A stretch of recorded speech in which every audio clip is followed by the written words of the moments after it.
मेरे प्यारे देशवासियों, नमस्कार। 75वें गणतंत्र दिवस की पूर्व संध्या पर मैं आप सभी को हार्दिक शुभकामनाएं देती हूँ। जब मैं पीछे मुड़कर ये देखती हूँ कि विपरीत परिस्थितियों के बावजूद हमने कितने लंबे यात्रा की है, तो मेरा हृदय गर्व से भर जाता है। हमारे गणतंत्र का 75वां वर्ष कई अर्थों में देश की यात्रा में एक ऐतिहासिक पड़ाव है। ये उत्सव मनाने का विशेष अवसर है, जैसे हमने स्वाधीनता के 75 वर्ष पूरी होने पर आज़ादी का अमृत महोत्सव के दौरान अपने देश की अतुलनीय महानता और विविधतापूर्ण संस्कृति का उत्सव मनाया था। कल के दिन हम संविधान के प्रारंभ का उत्सव मनाएंगे। संविधान की प्रस्तावना हम भारत के लोग इन शब्दों से शुरू होती है। ये शब्द हमारे संविधान के मूल भाव अर्थात लोकतंत्र को रेखांकित करते हैं। भारत की लोकतांत्रिक व्यवस्था लोकतंत्र की पश्चिमी अवधारणा से कहीं अधिक प्राचीन है, इसीलिए भारत को लोकतंत्र की जननी कहा जाता है। एक लंबे और कठिन संघर्ष के बाद 15 अगस्त 1947 को हमारा देश विदेशी शासन से मुक्त हो गया, लेकिन उस समय भी देश में सुशासन तथा देशवासियों में निहित क्षमताओं और प्रतिभाओं को उन्मुक्त विस्तार देने के लिए उपयुक्त मूलभूत सिद्धांतों और प्रक्रियाओं को स्वरूप प्रदान करने का कार्य चल ही रहा था। संविधान सभा ने सुशासन के सभी पहलुओं पर लगभग 3 वर्षों तक विस्तृत चर्चा की और हमारे राष्ट्र के महान आधारभूत ग्रंथ यानी भारत के संविधान की रचना की। आज के दिन हम सब देशवासी उन दूरदर्शी जननायकों और अधिकारियों का कृतज्ञतापूर्वक स्मरण करते हैं, जिन्होंने हमारा भव्य और प्रेरक संविधान के निर्माण में अमूल्य योगदान दिया था। हमारा देश स्वतंत्रता की शताब्दी की ओर बढ़ते हुए अमृत काल के प्रारंभिक दौर से गुजर रहा है। ये एक युगांतकारी परिवर्तन का कालखंड है। हमें अपने देश को नई ऊंचाइयों तक ले जाने का सुनहरा अवसर मिला है। हमारा लक्ष्यों को प्राप्त करने के लिए प्रत्येक नागरिक का योगदान महत्वपूर्ण होगा। इसके लिए मैं सभी देशवासियों से संविधान में निहित हमारे मूल कर्तव्यों का पालन करने का अनुरोध करूंगी। ये कर्तव्य आज़ादी के 100 वर्ष पूरी होने तक भारत को एक विकसित राष्ट्र बनाने की दिशा में प्रत्येक नागरिक के आवश्यक दायित्व है। इस संदर्भ में मुझे महात्मा गांधी का स्मरण होता है। बापू ने ठीक ही कहा था, जिसने केवल अधिकारों को चाहा है, ऐसे कोई भी प्रजा उन्नति नहीं कर सकी है। केवल वही प्रजा उन्नति कर सकी है जिसने कर्तव्यों का धार्मिक रूप से पालन किया है। मेरे प्यारे देशवासियों, गणतंत्र दिवस हमारे आधारभूत मूल्यों और सिद्धांतों को स्मरण करने का एक महत्वपूर्ण अवसर है। जब हम उनमें से किसी एक बुनियादी सिद्धांतों पर चिंतन करते हैं, तो स्वाभाविक रूप से अन्य सभी सिद्धांतों पर भी हमारा ध्यान जाता है। संस्कृति, मान्यताओं और परंपराओं की विविधता हमारे लोकतंत्र का अंतर्निहित आयाम है। हमारे विविधता का ये उत्सव समता पर आधारित है, जिसे न्याय द्वारा संरक्षित किया जाता है। ये सब स्वतंत्रता की वातावरण में ही संभव हो पाता है। इन मूल्यों और सिद्धांतों की समग्रता ही हमारी भारतीयता का आधार है। Doctor B R. अम्बेडकर के प्रबुद्ध मार्गदर्शन में प्रवाहित इन मूलभूत जीवन मूल्यों और सिद्धांतों में रची बसी संविधान की भावधारा ने सभी प्रकार के भेदभाव को समाप्त करने के लिए सामाजिक न्याय के मार्ग पर हमें अडिग बनाए रखा है। मैं ये उल्लेख करना चाहूँगी कि सामाजिक न्याय के लिए अनवरत युद्धरत रहे श्री कर्पूरी ठाकुर जी की जन्म शताब्दी का उत्सव काल ही संपन्न हुआ है। कर्पूरी जी पिछड़े वर्गों के सबसे महान पक्षकारों में से एक थे, जिन्होंने अपना सारा जीवन उनके कल्याण के लिए समर्पित कर दिया था। उनका जीवन एक संदेश था। अपने योगदान से सार्वजनिक जीवन को समृद्ध बनाने के लिए मैं कर्पूरी जी को अपनी श्रद्धांजलि अर्पित करती हूँ। हमारे गणतंत्र की मूल भावना से एकजुट होकर 140 करोड़ से अधिक भारतवासी एक कुटुंब के रूप में रहते हैं। दुनिया के सबसे बड़े इस कुटुंब के लिए सह अस्तित्व की भावना भूगोल द्वारा थोपा गया बोझ नहीं है, बल्कि सामूहिक उल्लास का सहज स्रोत है, जो हमारे गणतंत्र दिवस के उत्सव में अभिव्यक्त होता है। इस सप्ताह के आरंभ में हम सबने अयोध्या में प्रभु श्री राम के जन्म स्थान पर निर्मित भव्य मंदिर में स्थापित मूर्ति की प्राण प्रतिष्ठा का ऐतिहासिक समारोह देखा। भविष्य में जब इस घटना को व्यापक परिप्रेक्ष्य में देखा जाएगा, तब इतिहासकार भारत द्वारा अपने सभ्यतागत विरासत की निरंतर खोज में युगांतकारी आयोजन के रूप में इसका विवेचन करेंगे। उचित न्यायिक प्रक्रिया और देश के उच्चतम न्यायालय के निर्णय के बाद मंदिर का निर्माण कार्य आरंभ हुआ। अब ये एक भव्य संरचना के रूप में शोभायमान है।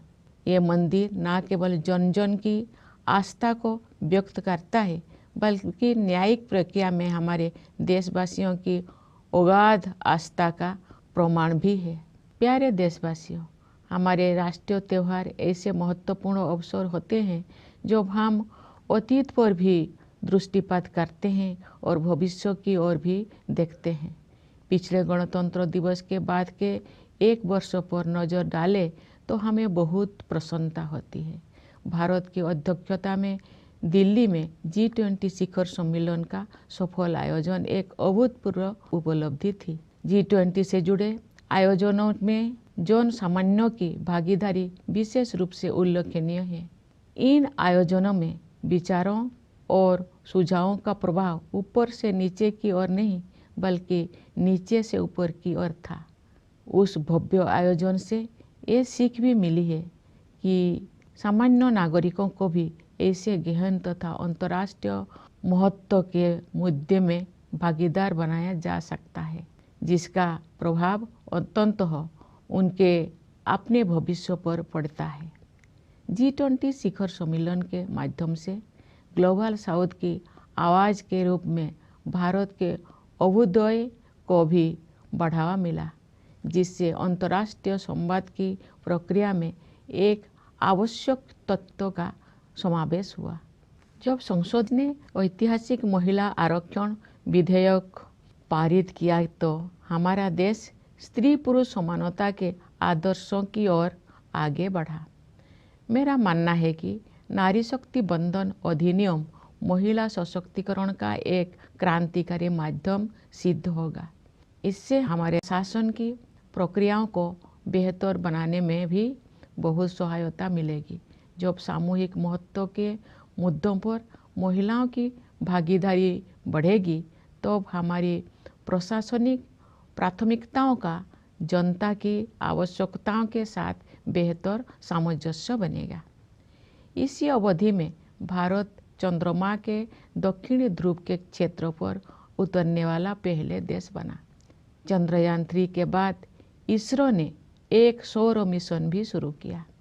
हाल ही में आदित्य L1 के सफलतापूर्वक हेलो ऑर्बिट में स्थापित किया गया है। भारत ने अपने पहले एक्स-रे पोलरीमीटर सैटेलाइट, जिसे एक्सपोसेट कहा जाता है, के प्रक्षेपण के साथ नए साल की शुरुआत की है। ये सैटेलाइट अंतरिक्ष के ब्लैक होल जैसे रहस्यों का अध्ययन करेगा। वर्ष 2024 के दौरान अन्य कोई अंतरिक्ष अभियानों की योजना बनाए गए हैं। ये प्रसन्नता के विषय है कि भारत की अंतरिक्ष यात्रा में अनेक नई उपलब्धियां हासिल की जाने वाले हैं। हमारे प्रथम मानव अंतरिक्ष उड़ान कार्यक्रम गगनयान मिशन की तैयारी सुचारू रूप से आगे बढ़ रही है। हमें अपने वैज्ञानिकों और प्रौद्योगिकी विशेषज्ञों पर सदैव गर्व रहा है, लेकिन अब ये पहले से कहीं अधिक ऊंचे लक्ष्य तय कर रहे हैं और उनके अनुरूप परिणाम भी हासिल कर रहे हैं। भारत के अंतरिक्ष कार्यक्रम का उद्देश्य संपूर्ण मानवता के कल्याण के लिए विज्ञान और प्रौद्योगिकी की भूमिका को और अधिक विस्तार तथा गहराई प्रदान करना है। इसरो के कार्यक्रम के प्रति देशवासियों में जो उत्साह दिखाई देता है, उससे नई आशाओं का संचार हो रहा है। अंतरिक्ष विज्ञान के क्षेत्र में नई उपलब्धियों ने युवा पीढ़ी की कल्पना शक्ति को नई पंख दिए हैं। मुझे विश्वास है कि हमारे बच्चों और युवाओं में बड़े पैमाने पर विज्ञान के प्रति रुझान बढ़ेगा तथा उनमें वैज्ञानिक दृष्टिकोण विकसित होगा। अंतरिक्ष विज्ञान की इन उपलब्धियों से युवाओं, विशेषकर युवा महिलाओं को ये प्रेरणा मिलेगी कि वे विज्ञान और प्रौद्योगिकी को अपना कार्य क्षेत्र बनाएं। मेरे प्यारे देशवासियों, आज का भारत आत्मविश्वास के साथ आगे बढ़ रहा है। सुदृढ़ और स्वस्थ अर्थव्यवस्था इस आत्मविश्वास का कारण भी है और परिणाम भी। हाल के वर्षों में सकल घरेलू उत्पाद की हमारी वृद्धि दर प्रमुख अर्थव्यवस्थाओं में सबसे अधिक रही है। ठोस आकलन के आधार पर हमें पूरा विश्वास है कि ये असाधारण प्रदर्शन वर्ष 2024 और उसके बाद भी जारी रहेगा। ये बात मुझे विशेष रूप से उल्लेखनीय लगती है कि जिस दूरगामी योजना दृष्टि से अर्थव्यवस्था को गति प्राप्त हुई है, उसी के तहत विकास को हर दृष्टि से समावेशी बनाने के लिए सुविचारित जन कल्याण अभियानों को भी बढ़ावा दिया गया है। महामारी के दिनों में समाज के कमजोर वर्गों को मुफ्त खाद्यान्न उपलब्ध कराने के लिए लागू योजनाओं का दायरा सरकार ने बढ़ा दिया था। बाद में कमजोर वर्गों की आबादी को संकट से उबरने में सहायता प्रदान करने हेतु इन कल्याणकारी योजनाओं को जारी रखा गया। इस पहल को और अधिक विस्तार देते हुए सरकार ने 81 करोड़ से अधिक लोगों को अगले 5 साल तक मुफ्त खाद्यान्न उपलब्ध कराने का निर्णय लिया है। संभवतः इतिहास में ये अपनी तरह का सबसे बड़ा जन कल्याण कार्यक्रम है। साथ ही सभी नागरिकों के जीवन यापन को सुगम बनाने के लिए अनेक समयबद्ध योजनाएं भी कार्यान्वित की जा रही है। घर में सुरक्षित और पर्याप्त पेयजल की उपलब्धता से लेकर अपना घर होने के सुरक्षाजनक अनुभव तक, ये सभी बुनियादी न्यूनतम आवश्यकताएं हैं, न कि विशेष सुविधाएं। ये मुद्दे किसी भी राजनीतिक या आर्थिक विचारधारा से परे है और इन्हें मानवीय दृष्टिकोण से ही देखा जाना चाहिए। सरकार ने केवल जन कल्याण योजनाओं का विस्तार और संवर्धन ही नहीं किया है, अपितु जन कल्याण की अवधारणा को भी नया अर्थ प्रदान किया है। हम सभी उस दिन गर्व का अनुभव करेंगे जब भारत ऐसे कुछ देशों में शामिल हो जाएगा जहां शायद ही कोई बेघर हो। समावेशी कल्याण की इसी सोच के साथ राष्ट्रीय शिक्षा नीति में डिजिटल विभाजन को पाटने और वंचित वर्गों के विद्यार्थियों के हित में समानता पर आधारित शिक्षा व्यवस्था के निर्माण को समुचित प्राथमिकता दी जा रही है। आयुष्मान भारत योजना के विस्तारित सुरक्षा कवच के तहत सभी लाभार्थियों को शामिल करने का लक्ष्य है। इस संरक्षण से गरीब और कमजोर वर्गों के लोगों में एक बहुत बड़ा विश्वास जगा है। हमारे खिलाड़ियों ने अंतर्राष्ट्रीय मंच पर भारत का मान बढ़ाया है। पिछले साल आयोजित एशियाई खेलों में हमने 107 पदकों के नए कीर्तिमान के साथ इतिहास रचा और एशियाई पैरा खेलों में हमने 111 पदक जीते। ये अत्यंत प्रसन्नता की बात है कि महिलाएं हमारी पदक तालिका में बहुत प्रभावशाली योगदान दे रही है। हमारे श्रेष्ठ खिलाड़ियों की सफलता से बच्चों को विभिन्न खेलों में भाग लेने के लिए प्रेरणा मिली है, जिससे उनका आत्मविश्वास बहुत बढ़ा है। मुझे विश्वास है कि नई आत्मविश्वास से भरपूर हमारे खिलाड़ी आगामी पेरिस ओलंपिक में और भी अच्छा प्रदर्शन करेंगे। प्यारे देशवासियों, हाल के दौर में विश्व में अनेक स्थलों पर लड़ाइयाँ हो रही है और दुनिया के बहुत से हिस्से हिंसा से पीड़ित है।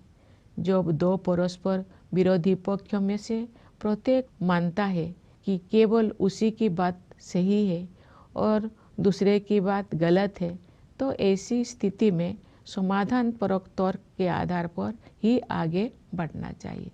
दुर्भाग्य से तर्क के स्थान पर आपसी भय और पूर्वाग्रह ने भावावेश को बढ़ावा दिया है, जिसके कारण अनवरत हिंसा हो रही है।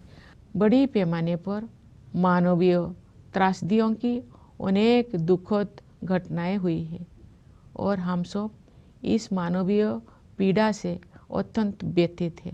ऐसी परिस्थिति में हमें भगवान बुद्ध के सारगर्भित शब्दों का स्मरण होता है। नहीं बेरेनो वेरानी समन्तिद कुदाचनम अबेरेन च समन्ति एसो धमो सनंतनो। इसका भावार्थ है, यहाँ कभी भी शत्रुता को शत्रुता के माध्यम से शांत नहीं किया जाता है, बल्कि अशत्रुता के माध्यम से शांत किया जाता है। यही शाश्वत नियम है। वर्धमान महावीर और सम्राट अशोक से लेकर राष्ट्रपिता महात्मा गांधी तक भारत ने सदैव एक उदाहरण प्रस्तुत किया है कि अहिंसा केवल एक आदर्श मात्र नहीं है जिसे हासिल करना कठिन है, बल्कि ये एक स्पष्ट संभावना है। यही नहीं, अपितु अनेक लोगों के लिए ये एक जीवंत यथार्थ है। हम आशा करते हैं कि संघर्ष में उलझे क्षेत्रों में उन संघर्षों को सुलझाने तथा शांति स्थापित करने के मार्ग खोज लिए जाएंगे। वैश्विक पर्यावरण संकट से उभरने में भी भारत का प्राचीन ज्ञान विश्व समुदाय का मार्गदर्शन कर सकता है। भारत को ऊर्जा के नवीकरणीय स्रोतों को बढ़ावा देने में अग्रणी योगदान देते हुए और ग्लोबल क्लाइमेट एक्शन को नेतृत्व प्रदान करते हुए देखकर मुझे बहुत प्रसन्नता होती है। भारत ने पर्यावरण के प्रति सचेत जीवन शैली अपनाने के लिए लाइव मूवमेंट शुरू किया है। हमारे देश में जलवायु परिवर्तन के मुद्दे का सामना करने में व्यक्तिगत व्यवहार परिवर्तन को प्राथमिकता दी जा रही है तथा विश्व समुदाय द्वारा इसकी सराहना की जा रही है। हर स्थान के निवासी अपनी जीवन शैली को प्रकृति के अनुरूप ढालकर अपना योगदान दे सकते हैं और उन्हें ऐसा करने ही चाहिए। इससे न केवल भावी पीढ़ियों के लिए पृथ्वी का संरक्षण करने में सहायता मिलेगी, बल्कि जीवन की गुणवत्ता भी बढ़ेगी। प्यारे देशवासियों, हमारे स्वाधीनता के 100 वर्ष पूरी होने तक की अमृत काल की अवधि के दौरान अभूतपूर्व तकनीकी परिवर्तन भी होने जा रहा है। आर्टिफिशियल इंटेलिजेंस और मशीन लर्निंग जैसी तकनीकी बदलाव असाधारण गति के साथ सुर्खियों से बाहर आकर हमारी दैनिक जीवन का अंग बन गए हैं। कई क्षेत्र में भविष्य से जुड़ी आशंकाएं चिंतित करती है, लेकिन अनेक उत्साहजनक अवसर भी दिखाई देती है, विशेषकर युवाओं के लिए। हमारे युवा वर्तमान की सीमाओं से परे जाकर नई संभावनाएं तलाश रहे हैं। उनके मार्ग से बाधाओं को दूर करने और उन्हें अपनी पूरी क्षमता का उपयोग करने की सुविधा प्रदान करने के लिए हमें हर संभव प्रयास करना है। हमारी युवा पीढ़ी चाहती है कि सभी को अवसर की समानता प्राप्त हो। वे समानता से जुड़े पुराने शब्दजाल नहीं चाहते हैं, बल्कि समानता के हमारे अमूल्य आदर्शों का यथार्थ रूप देखना चाहते हैं। वास्तव में हमारा युवाओं के आत्मविश्वास के बल पर ही भावी भारत का निर्माण हो रहा है। युवाओं के मनोमस्तिष्कों को संभालने का कार्य हमारे शिक्षकगण करते हैं, जो सही अर्थों में राष्ट्र का भविष्य बनाते हैं। मैं अपने उन किसानों और मजदूर भाई बहनों के प्रति आभार व्यक्त करती हूँ जो चुपचाप मेहनत करते हैं तथा देश के भविष्य को बेहतर बनाने में बहुत बड़ा योगदान देते हैं। गणतंत्र दिवस के पावन अवसर की पूर्व संध्या पर सभी देशवासी हमारे सशस्त्र बलों, पुलिस और अर्धसैन्य बलों का भी कृतज्ञतापूर्वक अभिनंदन करते हैं। उनकी बहादुरी और सतर्कता के बिना हम उन प्रभावशाली उपलब्धियों को प्राप्त नहीं कर सकते थे जो हमने हासिल कर ली है। अपने वाणी को विराम देने से पहले मैं न्यायपालिका और सिविल सेवाओं के सदस्यों को भी शुभकामनाएं देना चाहती हूँ। विदेशों में नियुक्त भारतीय मिशनों के अधिकारियों और प्रवासी भारतीय समुदाय के लोगों को मैं गणतंत्र दिवस की बधाई देती हूँ। आइए हम सब यथाशक्ति राष्ट्र और देशवासियों की सेवा में स्वयं को समर्पित करने का संकल्प करें। इस शुभ संकल्प को सिद्ध करने के प्रयास हेतु आप सभी को मेरी हार्दिक शुभकामनाएं। धन्यवाद। जय हिंद, जय Bharat.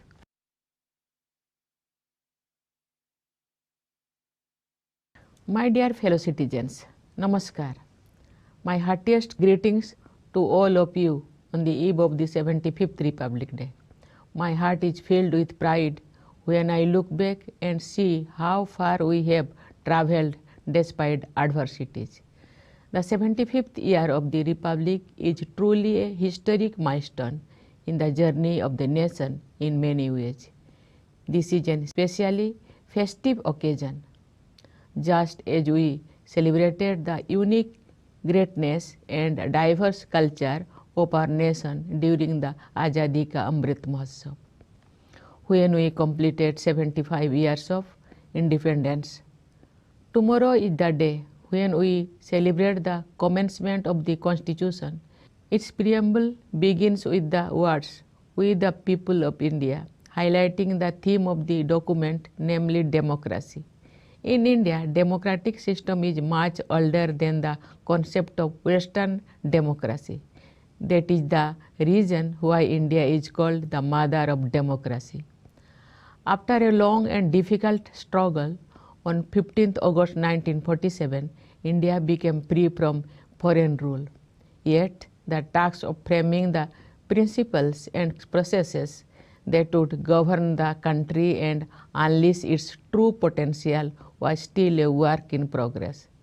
The Constituent Assembly spent nearly 3 years holding detailed discussions on all aspects of governance and produced the great founding document of our nation, the Constitution of India. Today, the nation gratefully remembers the leaders as well as the officials who contributed to the framing of our splendid and inspiring Constitution. The nation is in the early years of Amrit Kal, the period leading to the centenary of independence. This is the time of an epochal transformation. We are given a golden opportunity to take the country to new heights.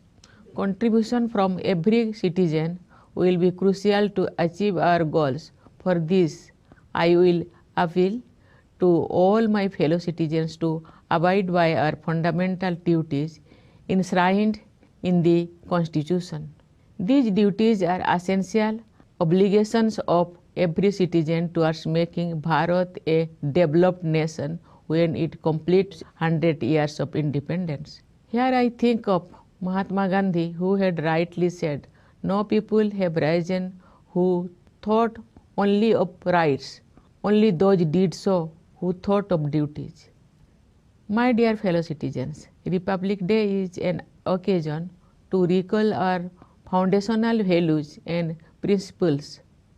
When we contemplate any one of them, we are naturally guided to the rest. Democracy implies diversity of culture, beliefs, and practices. Celebrating diversity implies equality, which is upheld by justice. Freedom is what makes it all possible. The totality of these values or principles is what makes us Indian. Guided by the sagacity of Dr. B.R. Ambedkar, the spirit of the Constitution Imbued with these foundational values and principles, has led us invariably on the path of social justice to put an end to all kinds of discrimination. I would like to mention here that the celebration of the birth centenary of a tireless champion of social justice, Sri Karpuri Thakurji, concluded yesterday. Karpuriji was one of the greatest advocates of backward classes who dedicated his life for their welfare. His life was a message. I pay my tribute to Karpuriji for enriching public life through his contributions. The ethos of our republic brings together more than 1.4 billion of us to live as one family. For this largest family in the world, coexistence is not an imposition of geography but a source of happiness which finds expression in our Republic Day celebrations.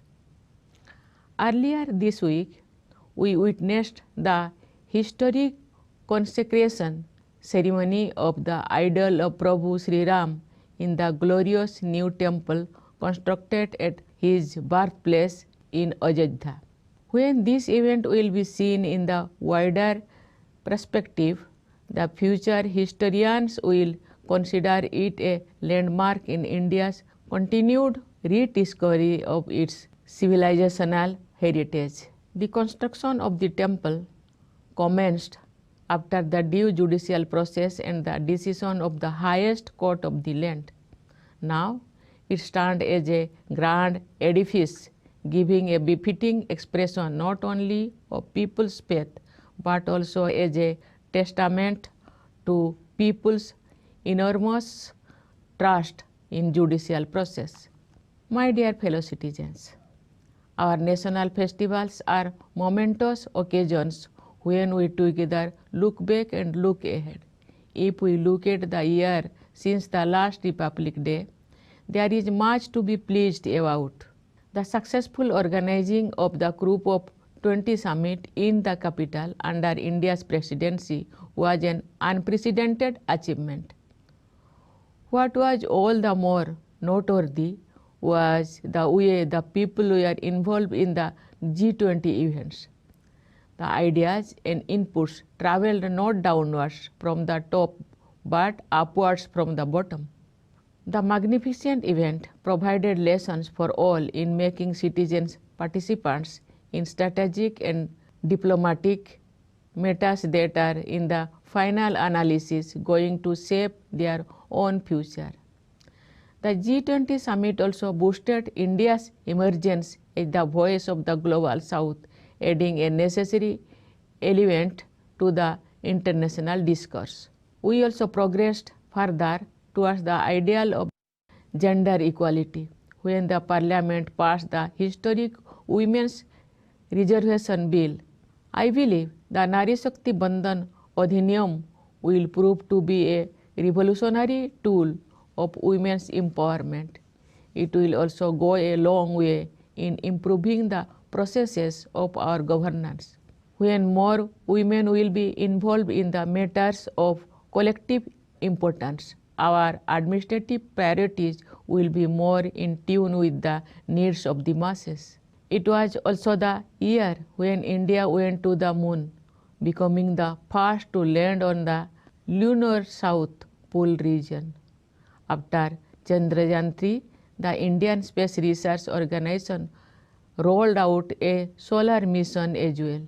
Recently, Aditya L1 was successfully put into the halo orbit. We began the new year with the launch of our first X-ray polarimeter satellite called XPOSat, which will study space mysteries like black holes. Many more space missions are planned in the current calendar year. I am happy to add that India's space journey is slated to cross new milestones. Preparations for the Gaganyaan mission, our first human space flight program, are proceeding smoothly. We have always been proud of our scientists and technology experts, but now they are aiming far higher than before and delivering too. India's space program is aimed at expanding and deepening the role of science and technology for the benefit of the entire humanity. The amount of enthusiasm we see in the country for the ISRO's initiatives is heartening. New achievements in this area have fired the imagination of the young generation. More children, I am sure, will become interested in science and cultivate a scientific temper. It will also inspire more youngsters, especially young women, to pursue careers in science and technology. My dear fellow citizens, India is moving ahead with confidence, which comes from and is also reflected by the robust health of the economy. Our GDP growth rate has remained the highest among major economies in recent years, and we have all reasons to believe that this extraordinary performance will continue in the year 2024 and beyond. What I find particularly noteworthy is that the same farsighted planning that fuels the economy has also given a push to the welfare drive to make the development inclusive in every sense of term. The government had increased the scope of schemes to provide free food to the weaker sections of society during the pandemic days. These measures were later continued to extend a helping hand to the vulnerable population to come out of that crisis. Expanding the scope of that initiative, the government has decided to provide free food grains to over 81 crore people for 5 years. This may be the biggest welfare initiative of its kind in history. Moreover, there have been a number of mission mode schemes to increase the ease of living for all citizens. From the availability of safe and adequate drinking water at home to the security of having one's own home, these are basic minimum requirements, not privileges. These matters are beyond any political or economic ideology and must be seen from a humanitarian perspective. The government has not only expanded and enhanced the welfare schemes, but it has also redefined the idea of welfare itself. It will be a proud day for us all when India becomes one of those few countries where homelessness is a rarity. Similarly, the national education policy gives adequate thrust to bridge the digital divide and create a uniform educational structure for the benefit of the underprivileged students. The expanding insurance cover of the Ayushman Bharat scheme aims to bring together all beneficiaries under its umbrella and provides a great reassurance to the poor and the vulnerable. Our sportspersons have raised India's profile on the international stage. In the Asian Games held last year, we made history with a record-breaking tally of 107 medals, and we won 111 medals in Asian Para Games. We are glad to see that women are making very impressive contribution to our medal tally. Our sports stars have inspired children to take up diverse sports and games, helping them boost their self-confidence. I am sure that our sportspersons who are infused with this new confidence will deliver an improved performance in the upcoming Paris Olympics. Dear fellow citizens, in recent times, many conflicts have emerged around the world and several parts of it have been suffering from violence. When each of the two conflicting sides believes that it is right and the other is wrong. The way out should be found in the plight of reason. Unfortunately, instead of reason, fears and prejudices have fueled passions, leading to relentless violence. There have been a series of humanitarian tragedies on a large scale, and we feel aggrieved over the human suffering. In such times, we recall Lord Buddha's words, Nahi verena verani samantidho kudachanam oberencho samanti eso dhamma sanantana. It means not at any time are enmities appeased here through enmity, but they are appeased through non-enmity. This is the eternal law. From Vardhaman Mahavir and Samrat Ashok to the father of the nation Mahatma Gandhi, India has time and again shown that non-violence is not just an ideal that may be difficult to achieve, but it is a distinct possibility. In fact, it is a lived reality for many. Let us hope that the regions embroiled in conflicts will find a peaceful way to resolve conflicts and bring about peace. India's ancient wisdom can also help the world find a way out of the global environmental crisis.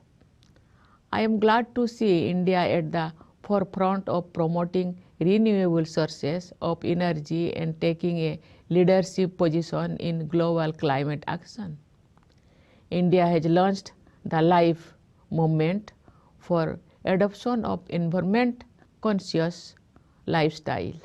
The global community has appreciated our country's emphasis on individual behavior change for dealing with the issues of climate change. People everywhere can and must contribute by bringing their lifestyle in tune with Mother Nature. That will not only help save the planet for the generations to come, but will also enhance the quality of life.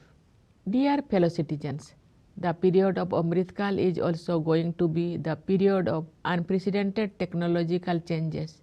Technological advances like artificial intelligence and machine learning have moved from headlines into our daily lives at a breathtaking speed. There are numerous areas of concern in the foreseeable future, but there are also exciting opportunities ahead, especially for the youth. They are exploring new frontiers. We need to do all we can to remove hurdles from their path and let them unleash their full potential. What they want is equality of opportunity. What they want is not the same old rhetoric of equality, but the realization of our cherished ideal of equality. It is after all their confidence that is building the India of tomorrow. Moreover, the mind of the youth is shaped by teachers who are the real architects of the nation's future. I would also like to make a thankful mention of our farmers and laborers who toil silently and make a mighty contribution to creating a better future for the nation. On the eve of this auspicious occasion, India also gratefully salutes the members of our armed forces, police and paramilitary forces, without whose valor and vigil we would not have scaled the great heights we have. Before I conclude, let me offer my greetings to the members of the judiciary and civil services. My Republic Day greetings to the officials of India's missions abroad and the diaspora community. Let us all dedicate ourselves to serve the nation and fellow citizens in every way we can. My best wishes to all of you in this endeavor. Thank you. Jai Hind, Jai Bharat.